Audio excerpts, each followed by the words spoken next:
இந்த சேனலை தொடர்ந்து நடத்த உதவி செய்ய நினைப்பவர்கள் உதவி செய்யலாம். வணக்கம். இந்திய நாட்டினுடைய எதிர்க்கட்சி தலைவராக இருக்கக்கூடிய நம்முடைய ராகுல் காந்தியினுடைய நெஞ்சின் மீது துப்பாக்கி குண்டுகளால் சுட வேண்டும் என்று ஒரு பாஜகவினுடைய முக்கியமான நபர் பொதுமக்கள் பார்த்து கொண்டிருக்கக்கூடிய நேரத்தில் சர்வசாதாரணமாக சொல்லியிருக்கிறான். அவனுடைய பேர் என்ன அப்படின்னு நீங்கள் பார்த்தீங்க அப்படின்னா, பிந்து மகாதேவ் என்று சொல்லக்கூடிய நபர். இவன் ஒரு தனியார் தொலைக்காட்சி நடத்தியிருக்கக்கூடிய ஒரு விவாதம். இந்த விவாதத்தில் கலந்துக்கிட்டு அந்த நேரத்தில் தான் அவன் சொல்கிறான், ராகுல் காந்தியின் மீது, அதாவது ராகுல் காந்தி கொல்லப்பட வேண்டும், ராகுல் காந்தியை கொல்ல வேண்டும் என்று சர்வசாதாரணமாக ஊடகத்தின் வழியாக அவன் சொல்லக்கூடிய காட்சி. இது நடந்து 2 நாட்கள் ஆயிடுச்சு. காங்கிரஸ் கட்சியினுடைய மிக முக்கியமான தலைவர்களில் ஒருவராக இருக்கக்கூடிய கே.சி. வேணுகோபால் அவர் அமித்ஷாவிற்கு கடிதம் எழுதியிருக்கிறார். அதாவது இவர் மீது நீங்கள் நடவடிக்கை எடுக்கணும் அப்படின்னு. ஆனால் 24 மணி நேரமாகியும் அமித்ஷா கள்ள மௌனம் காத்து கொண்டிருக்கிறார் என்பது கூடுதலான செய்தி. நமக்கு தெரியும் இவர்களிடம் நடவடிக்கை எடுக்க சொன்னால் இவர்கள் என்ன செய்வார்கள் என்று.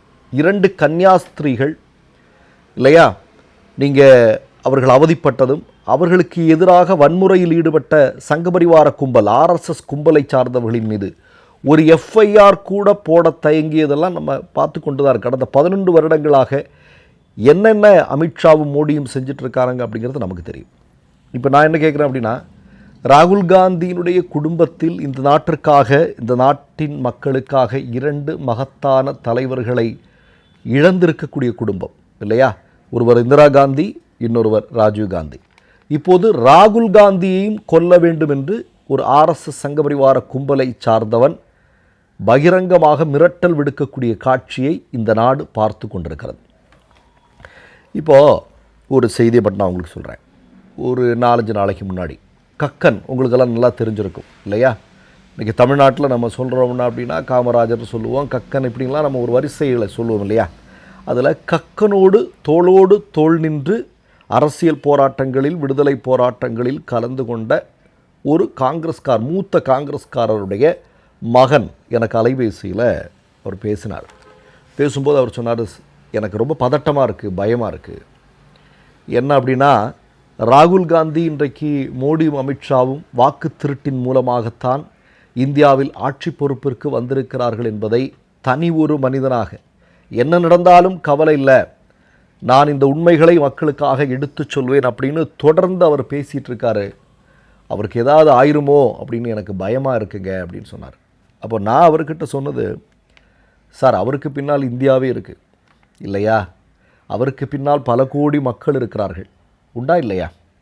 அவர் யாரை நம்பலானாலும் இந்திய மக்களை நம்புகிறார் இல்லையா? அதனால தான் இந்திய மக்களுக்காக அவர் களத்தில் நின்று இவ்வளோ பெரிய திருட்டுத்தனத்தை அவர் அம்பலப்படுத்தி கொண்டிருக்கிறார். அதனால் நாம் பயப்பட தேவையில்லை.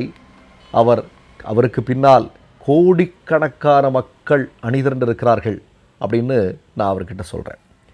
இப்போ ஏன் ஆர்எஸ்எஸ்காரெல்லாம் இவ்வளவு ஆத்திரமுட்டக்கூடிய ஒரு பதட்டத்தில், பயத்தில் இந்த மாதிரி வாயில் வந்ததெல்லாம் பேசிகிட்டு இருக்கிறான் அப்படின்னா, அவனுக்கு தெரியுது அவனுடைய நாட்கள் எண்ணப்பட்டு கொண்டிருக்கிறது அப்படின்னு. ஒரு பொதுவான ஒரு தனியார் தொலைக்காட்சி ஊடக விவாதம், அங்கே விவாதம் தான் நடக்கணும். அங்கே கொலை மிரட்டல் விடுப்பதற்காக நிகழ்ச்சிகள் நடத்தப்படுவது. அங்கே இந்தியாவினுடைய மிகப்பெரிய, இன்றைக்கு மோடியை விட பல மடங்கு மிகப்பெரிய மக்கள் செல்வாக்குள்ள ஒரு மிகப்பெரிய மனிதராக, தலைவராக உருவெடுத்திருக்கக்கூடிய ராகுல் காந்தி சர்வசாதாரணமாக உட்கார்ந்துக்கிட்டு இவன் இப்படி பேசுகிறான் அப்படின்னா எவ்வளோ பெரிய பதட்டத்தில் இருக்கிறார்கள், பயத்தில் இருக்கிறார்கள் இவர்கள். அதான் ரொம்ப முக்கியமானது. ஏன்னா அவங்களுக்கு தெரியுது இந்த ஓட்சோரி என்று சொல்லக்கூடிய விஷயம். இன்னைக்கு கூட செய்திகள் கொண்டிருக்கிறது. மோடியினுடைய வாரணாசியில் வாக்கு திருட்டுக்களின் மூலமாகத்தான் மோடி வெற்றி பெற்றிருக்கிறார். அதற்கான ஆதாரங்கள் விரைவில் மக்கள் மத்தியில் கொண்டு முன்வைக்கப்படும். அதுவும் குறிப்பாக நீங்கள் பார்த்தீங்கன்னா பீகார் தேர்தலை ஒட்டி அது கொண்டு வரப்படும் என்று சொல்லப்படுகிறது. இப்போ பீகார் தேர்தலில் நமக்கு தெரியும் இந்தியா கூட்டணி மிகப்பெரிய வெற்றி பெறும் என்பது நமக்கு தெளிவாக தெரிகிறது.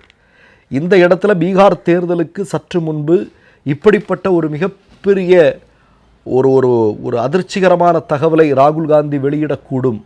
அப்படி என்றால் மோடி ஆட்சியில் தொடர்வது எப்படி என்கிற ஒரு மிகப்பெரிய விவாதம் மட்டுமல்ல, மோடியை மாதிரி வாக்கு திருட்டின் மூலமாக தொடர்ந்து வெற்றிகளை இங்கே ஈட்டி வரக்கூடிய நபருக்கு நாம் எப்படி வாக்களிப்பது என்பது பீகார் மக்கள் ஏற்கனவே முடிவெடுத்திருக்கிறார்கள். இந்த இதில் இன்னும் கூடுதலாக இது கட்சி இல்லை, கட்சியினுடைய தலைவரே செய்திருக்கிறார் என்பது உண்மையாகும் பட்சத்தில் அங்கே என்ன நடக்கும் கொஞ்சம் யோசிச்சு பாருங்க. அப்போ இதெல்லாம் செய்து இவர்களை ஆத்திரமுட்டுது. அதனால தான் இவங்க என்ன பண்ணுறாங்கன்னா பதட்டத்தினுடைய உச்சியில், பயத்தினுடைய உச்சியில் என்னென்னலாமோ சொல்லிட்டு இருக்காங்க. அதனால தானே மோடியும் அமித்ஷாவும் ஆட்சி பொறுப்பிற்கு வந்ததும் அதிகார மையங்களை தங்களுடைய கைகளுக்குள் கொண்டு வர முயற்சி செய்தார்கள். மிரட்டலின் மூலமாக இல்லையா, அல்லது கைகளில் பணத்தின் மூலமாக, பல்வேறு விஷயங்களின் மூலமாக கைகளுக்குள் கொண்டு, அதில் ஓரளவுக்கு அவர்கள் வெற்றியும் பெற்றார்கள். அப்படி தங்கள் அதிகாரத்திற்கு கட்டுப்படாதவர்கள் மிரட்டப்பட்டார்கள். இப்போ ஸ்டான்சாமி நமக்கு தெரியும், எத்தனை சமூக ஆர்வலர்களுடைய பட்டியலை போடுவது, எத்தனை பத்திரிகையாளர்களுடைய பெயர்கள் பட்டியல் போடுவது இல்லையா, நீண்ட பட்டியலை போடலாம். இன்றைக்கு பத்திரிகையாளர்களுடைய நிலைமை என்ன? இப்போ அதானியை பற்றி பேச முடியாது. அதானியை பற்றி பேசினா உடனே கோர்ட்டுக்கு போய் ஸ்டே ஆர்டர் வாங்குறாங்க. அதானியை பற்றி பேசக்கூடாது அப்படின்னு சொல்கிறாங்க. ஒரு ஜனநாயக நாட்டில் ஒரு மிகப்பெரிய கொள்ளைகளை நடத்தி கொண்டிருக்கக்கூடிய, மிகப்பெரிய குற்றச்சாட்டுகளுக்கு உள்ளான அதானியை போன்ற ஒரு நபரின் மீது பத்திரிகையாளர்கள் ஆதாரங்களோடு செய்திகளை சொன்னால் அதை வெளியிடுவதற்கு தடை, பேசுவதற்கு தடை.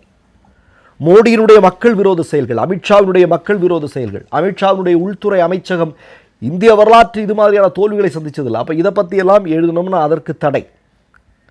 அப்போ எப்போதுமே சர்வாதிகார மனப்பான்மை கொண்டவர்கள் எல்லாவற்றுக்கும் பயந்து கொண்டிருப்பார்கள், மிகப்பெரிய அச்சத்தில் இருப்பார்கள். அதுதான் உலக வரலாற்றை ஓரளவுக்கு படித்தவர்களுக்கு கூட தெரியக்கூடிய விஷயம். அதனால தான் இன்றைக்கி என்ன பண்ணியிருக்கிறாங்க அப்படின்னா, ராகுல் காந்தியை கொல்லணும்னு சர்வசாதாரணமாக வந்து சொன்னாங்க. இது தொடர்பாக காங்கிரஸ் கட்சி 3 மிக முக்கியமான கேள்விகளை எழுப்பியிருக்கிறது.